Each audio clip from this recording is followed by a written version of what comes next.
It took so long, but I think there's a shortcut for this because we just don't have the language or we don't have the right information. So anyway, I went for 8 weeks on uh, an 8 week class, and it was this.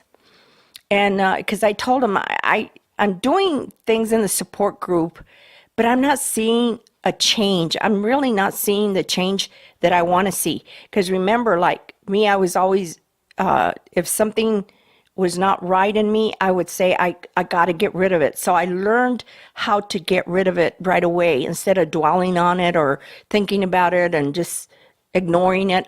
I would go ahead and figure that what the symptoms were. So anyway, what happened was that I went through that. Welcome to Flora. Get ready for empowering talk. Welcome to Flora Padilla Show. Get ready for another inspiring talk. Join me and call somebody and say, Flora's on right now, and she's going to be talking about healing the broken heart. And I know many of you have had a broken heart. So that's what I'll be talking on today. But before I do that, I want to remind you of my books. I have 3 books for sale. 2 of them, all 3 of them sell at Amazon. I have 2 of them here that you can buy from me, and it's Overcomers Against All Odds. And he rescued me. I'm not carrying this one, but you can order this at Amazon. But I hope you will purchase 1, 2, and maybe all 3. God will bless you. And they're self-help books, kind of similar to the topics that I've been talking about. So I hope you consider, you can email me, you can send it through Facebook, and make sure, I just wanted to remind you that when you watch my program, to check like or to share it with somebody else, or to invite somebody else to come in and listen, and make a comment. I love it when you write a comment because at least it gives me, you're giving me your voice, and I'm able to respond. So I would really appreciate it. And some of you have already written nice comments, and I thank you for those comments. So today I will be speaking on mend a broken heart. And of course, you know that my ministry is called Mending Broken Hearts. But it's important that we get our heart mended so that we can function and have good relationships in our life. Because sometimes when our heart is broken, we're not able to have those relationships. But broken heart is never easy to heal. It's not an easy thing to be healed. It's like when you break your arm, it takes a while for it to be healed and get well. Sometimes you have to put a cast on it, and you have to wait like maybe 3 weeks, maybe 6 weeks for it to heal. Well, the heart is a very how can I say it?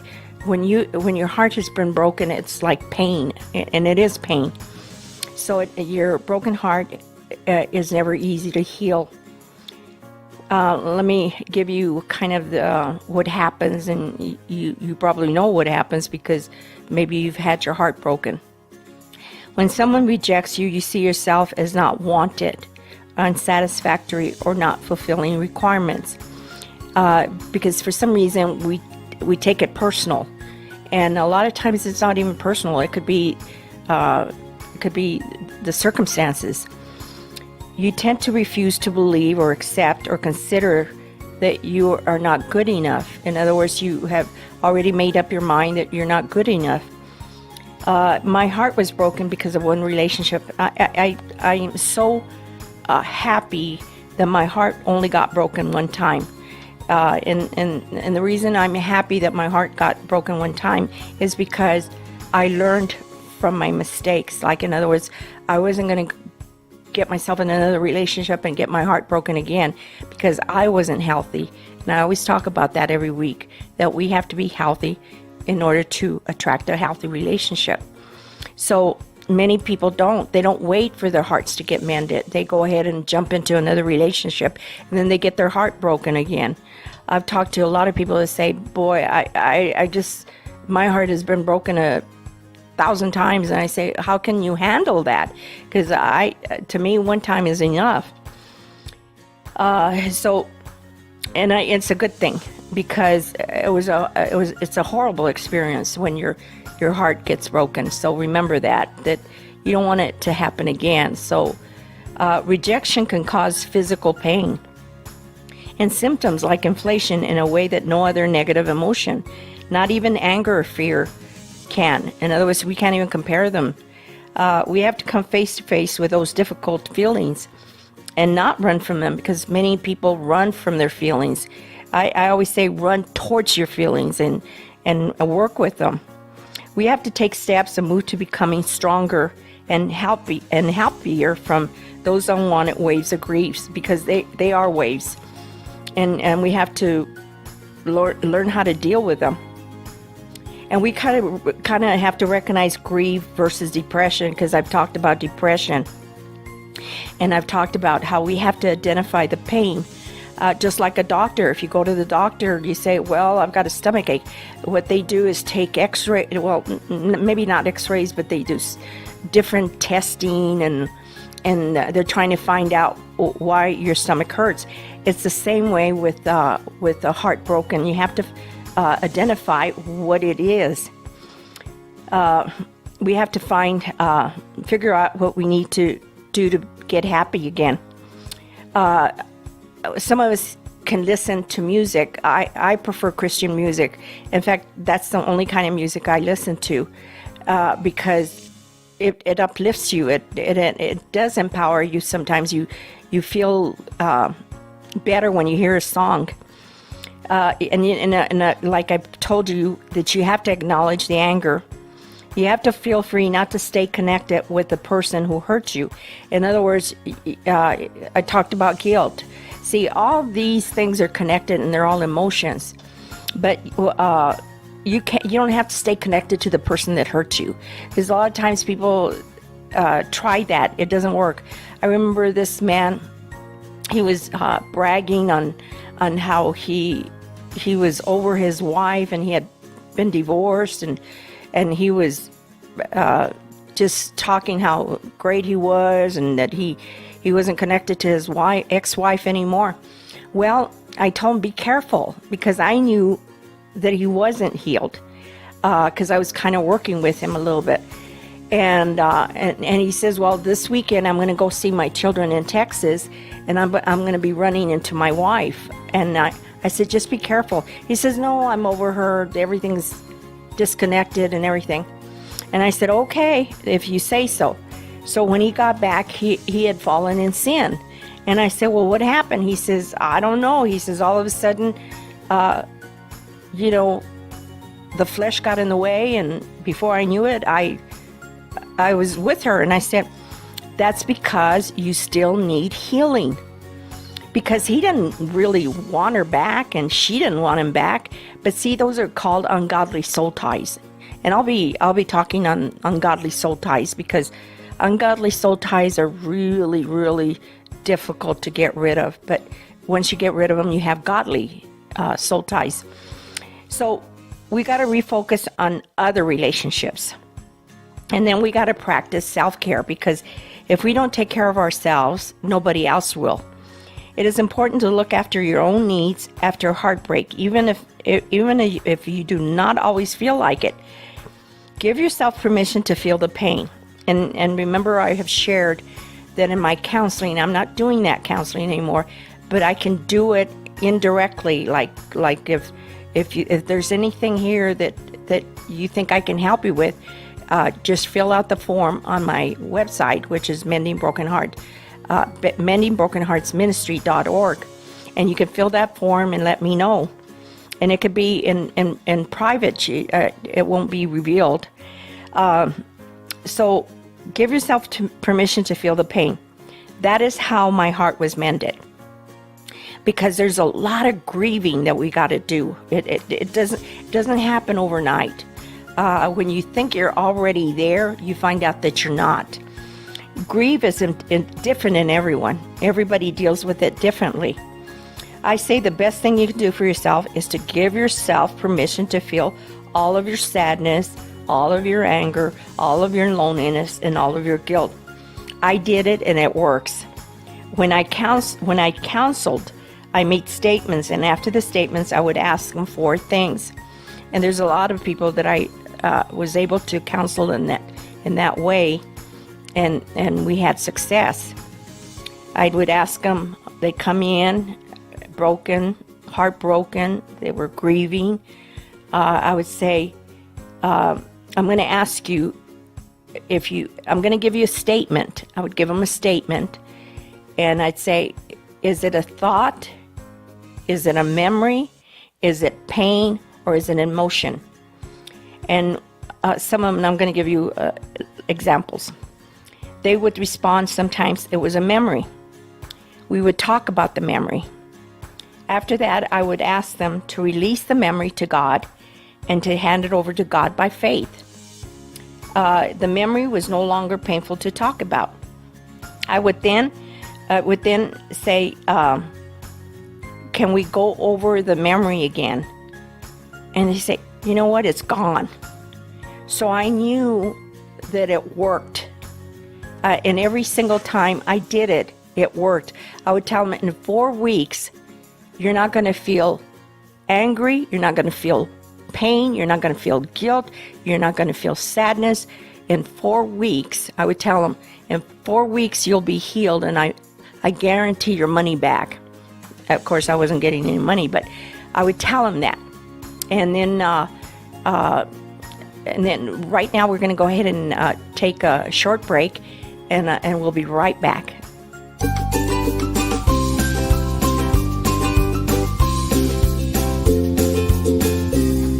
Welcome back.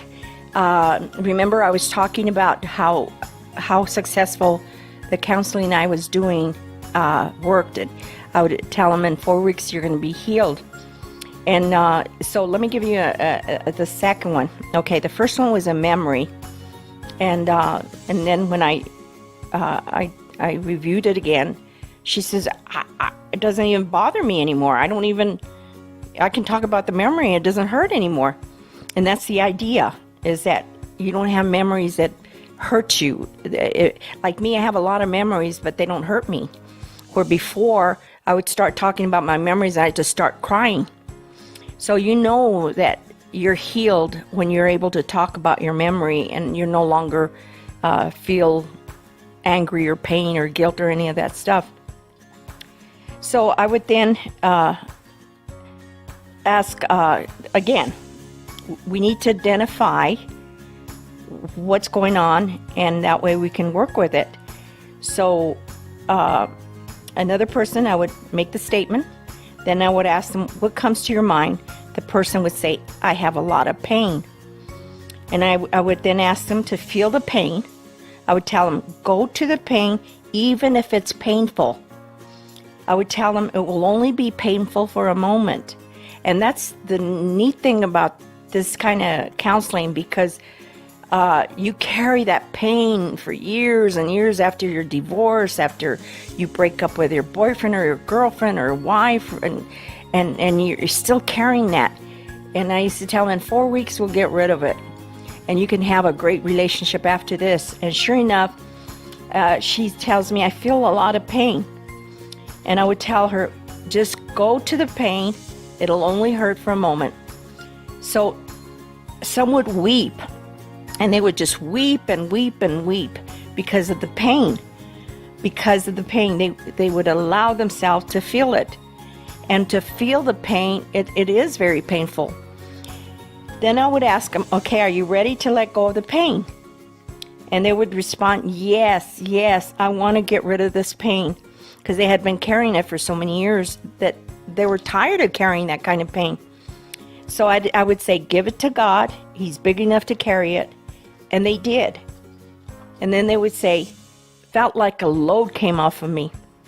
They would respond, I feel light. I would hear this constantly after the first 2 weeks.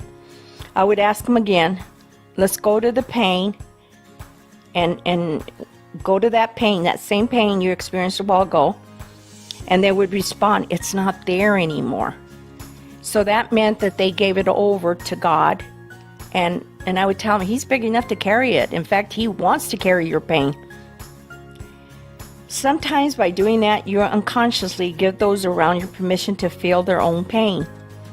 And you won't feel like you're alone in it anymore. In other words, they would be able to trust me. Like, in other words, they went in there to get healed. So they had to trust me. And if they didn't, then it doesn't work. And another thing that I would always say, you got to be totally 100% honest, whatever it is. And I would tell them, I've heard all kinds of stories already, so don't think that it's going to be a new story. It's new from you, and it's new from you to me, but I've heard it. My pain, if you have pain, a memory, a thought, or emotions, they were healed. And let me tell you what happened to me. Okay. See, like I shared a while ago, when you think you're healed and you're all set and everything, and then you go out and date somebody or whatever, and then you date that person, and all of a sudden all kinds of emotions start coming up, all kinds of feelings, and you start thinking, wait a minute, I thought I was over all that already. Well, it takes a long time, but if you go through that 4-week counseling, that's all it takes is 4 weeks. So how I learned this, because I'm a research person, I've already told you that. I was always trying to figure out how we can get, like a doctor, they try to get a cure for cancer. Well, I was always doing research to get a cure for the emotions, because I said mine took so long. But I think there's a shortcut for this, because we just don't have the language, or we don't have the right information. So anyway, I went for 8 weeks on an 8-week class, and it was this. And because I told him I'm doing things in the support group, but I'm not seeing a change. I'm really not seeing the change that I want to see. Because remember, like me, I was always, if something was not right in me, I would say, I got to get rid of it. So I learned how to get rid of it right away. Instead of dwelling on it or thinking about it and just ignoring it, I would go ahead and figure that what the symptoms were. So anyway, what happened was that I went through that, and I shared with them in the class. I said, I want to help them in a greater and a bigger way where they can be healed, not take 18 years or 20 years. Some people take all their lives before they get healed because they don't know how to identify what it is that's wrong with them. So during those 8 weeks, I learned a lot, but I also got healed from things in my life. And remember that I had the rejection thing in me. Okay, well, when I wrote my book, it was the same time that I was doing this. That's where I found out that I had rejection inside of me. So I got healed from that, and after that, my life got better, a lot better, because I never took anything personal, ever again. And I still don't, because when people talk, you don't know where they're coming from. You don't know what they mean. So, and if they say something to you that's not pleasing, I sometimes think, well, maybe they're having a hard day or something's wrong, but I'm not going to take it personal. So I went through the eight weeks. I got certified, and so I started doing this, and I did it for a while. Because I wanted what I had received, I wanted other people to have, because it's hard for people to be heartbroken. There's people that never get over, let's say your husband dies and you're married 45 years, and after that your spouse dies, you can't get over it. You're grieving them every single day to the point where you land out dying. In fact, a lot of couples that have been married forever, like let's say over 40 years, 50 years, when the spouse dies, it's the wife or the husband, they land out dying 2 years later because the sadness just takes over them. Very few couples make it, or they find somebody else. So I said to myself, Lord, since you healed me and you mended my heart, and you truly mended my heart, that's why I was able to write the book of Mending Broken Hearts, because he had mended my heart. So since I've gone through similar pain, now I have some pointers for you. Okay, so I'm going to tell you how to take care of yourself the way I have. When you are in the midst of heartbreak, it is easy to forget to take care of your personal needs. Okay, I really didn't have time to do that until I was separated from my husband. Because sometimes you're trying to get healed while you're in the problem. It's hard to do that. It didn't work for me. But after I got separated, I started to get myself together and started working on the healing process, and also for my children too. I really did not have to do that time, but now I had the time. But grieving is not just an emotional experience. It also affects physically. It does. When someone hurts you, it hurts, the whole body hurts. Physical and emotional pain travel along the same pathway in the brain. So we're taking it the same way. I always, I used to go to the doctor and she tell me, just take deep breathings, do meditation, exercise. And of course, mine, since I'm a pastor, I used to go to the Word of God, and that's where I go. That's where I meditate on, because the Word picks me up. So my meditation is on the Word, but you might have a different kind of meditation. But do not stress yourself over it either. Like when you're used to working and taking care of business, and when you try to relax, you feel guilty. I've gone through that, but don't just, take your time, one day at a time. I love that song. Lead the way in letting God people know what you need. Okay, there's people in your life that want to help. Okay, just remember that. So make a list. I make a list when I go grocery shopping or whatever, because I'll end up forgetting something if I don't make the list. So it's the same way with you. What you do is make a list of all the needs that you have. And then when somebody asks you, is there something I can help you with? Give them one of the list. And they say, well, this one I can't. Well, how about this one? So you have things there that you can, when somebody offers to help, you give them your list. Not the whole thing, but you give them something they can help you with. We all deal with our heart broken in our own way. I did it through God's help. You got to find a safe place for you to get your heart mended, because it's very important. If your heart's broken, you're broken completely, because you just can't function. Getting your needs met is important. I went to many meetings at church. I was always somewhere because I just wanted to be healed. I didn't like the feeling. You need someone who's supportive to help you and make your life easier. Write down what you need. Write down everything that you need, because you're not going to remember, like me, if I'm making a grocery list, Monday I'll write something and then I'll remember Thursday that I forgot this, so I'll put it on the list. So just make a habit of doing that to remind yourself to take care of yourself. That's how it works. And sit down and make a list. Just sit down, take time and make a list. So when people ask how they can help, you already are ready. You're ready to help them. I mean, to give them a note.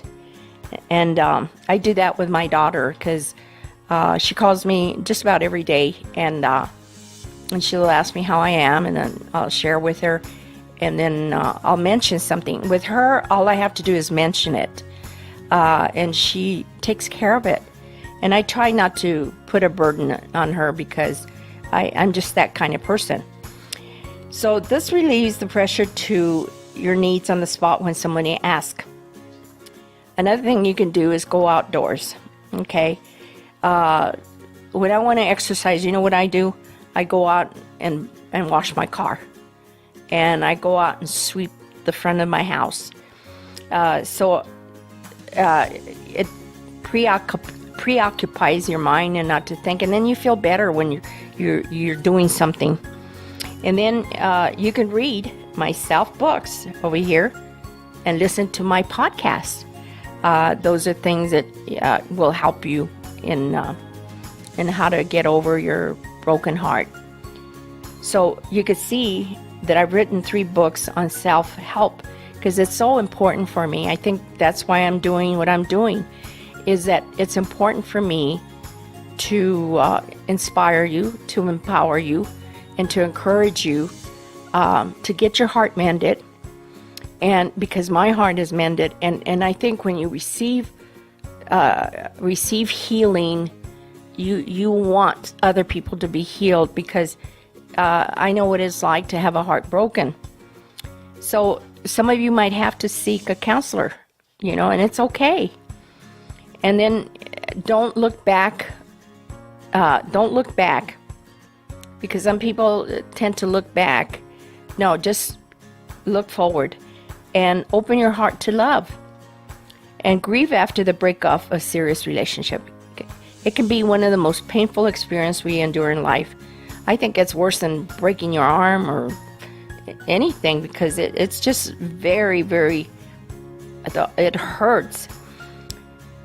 Okay, not only do we work through the pain of the loss of a recent love, but current losses can trigger old grief issues and stored pain and trauma from past losses as well as childhood. And remember that, okay? And that's where I'm going to end. So just remember that when things come up, that means you're not completely healed. But please seek for help so that you can have a mended broken heart. Bye.